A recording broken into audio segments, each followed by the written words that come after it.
The world of sport has thrown up a few cases that highlight the mania that still bedevils our society. In the UK, British police are investigating an MMA fighter, Darren Till, over what they call an offensive meme. This meme. Now, this is what the rest of us used to refer to as a bloody joke. And this is something that the radical left and those determined to see offence everywhere simply fail to understand. That hate is bad, but humour is good. Though, of course, while they're determined to stamp out the humour of their rivals, they believe that they should maintain the liberty to continue spouting as much hate as they want. And they'll never understand the hypocrisy and idiocy of this situation. Now, a few other sports stars have garnered headlines for pulling out of events under pressure recently. I'm not going to pass judgment on these people. I'm something of a fan of Naomi Osaka, Emma Raducanu, and Simone Biles. Nobody knows what was going on in their heads. Very few people can comprehend the pressures at the highest levels of elite sport. And we're all allowed a bad day. Understanding and compassion is the appropriate response in such situations. But warping reality and bending the definition of words is never an advisable path. And this is what happened when thousands of people declared that Simone Biles was brave to retire. Because it's not courageous to quit when you face adversity. Courage is soldiering on in the face of adversity. By definition. Now, it sounds like a pedantic issue of semantics, but this is a significant problem in our society. The likes of Jeff Bezos are subject to derision all the time. But a society that attacks success while praising weakness is doomed.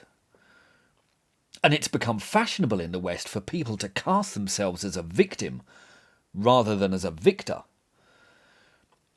Of course, Simone Biles hasn't done this herself, and nobody should see her as a victim. But the standards in the West are becoming decidedly warped, and so is reality. And there's nowhere that this is more apparent than in the trans debate.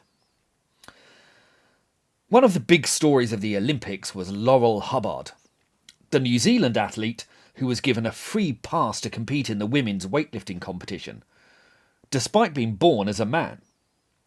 Now, as it happens, Hubbard flopped, failing to get a clean lift and being eliminated. And one of the most eloquent responses to this situation came in the press conference given to the women who took the medals in that competition.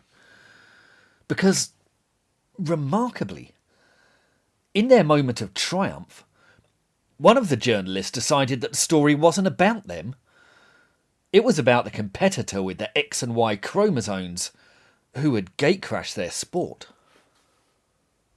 It's Kevin Farley from the International Weightlifting Federation. This is for Emily. You went to the United States earlier this year and you trained side by side with Sarah in Utah. What was that experience like then and now when you are competing on the same Olympic stage? Yeah, it was fantastic. I was really honoured to be invited out to the States to train with the guys, and especially Sarah. You know, we get on really well. We're very like-minded people, and it was just really, inspiring to push each other and to get each other ready for these Olympics. And I'm absolutely thrilled that I managed to share a podium with her because she's a real sweetheart. It was a historic night here with Laurel Hubbard competing as the first openly transgender in a individual event. And I was wondering, what you felt about that and what you felt that it took place in your sport.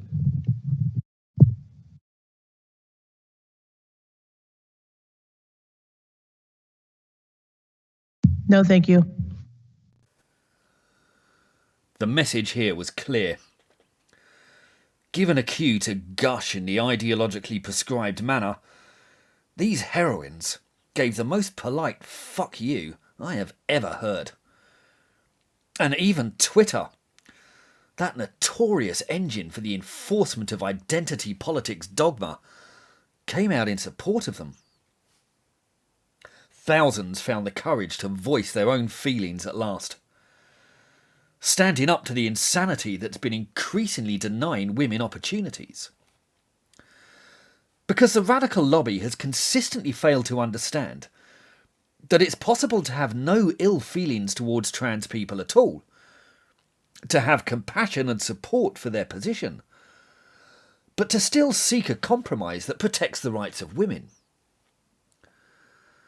This is an entirely moderate position, one founded in empirical scientific fact. Yet the activists have nothing but hatred and abuse for anyone who raises concerns. And they proved their snarling intolerance once more. But another event at the Tokyo Games underlined the sharp divide between biological men and women in the sporting arena. In a new event, the mixed relay, the Nigerian team elected to run their competitors out of sync with the others.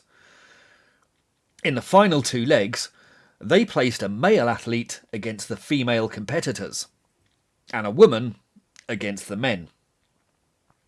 The man left the entire field of Olympic quality women athletes standing, opening up a huge gap in a remarkably short period of time. When he handed over the baton to his female teammate, she had a 6-second lead over the man in second place, and considerably more than that over the rest of the field. But she finished in plumb last position. This isn't even a debate. It's biological fact. Yet it's those in denial of the overwhelming evidence who are bullying and silencing the rest of us. Yet we should be reassured. We're on the side of Galileo. The radical trans activists are with the Inquisition.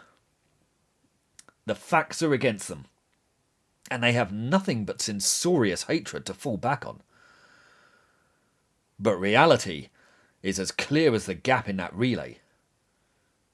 And reality will win out in the end. If you've enjoyed this film, please like and subscribe. And if you're interested in these topics, I've written 2 books which go into them in extensive detail.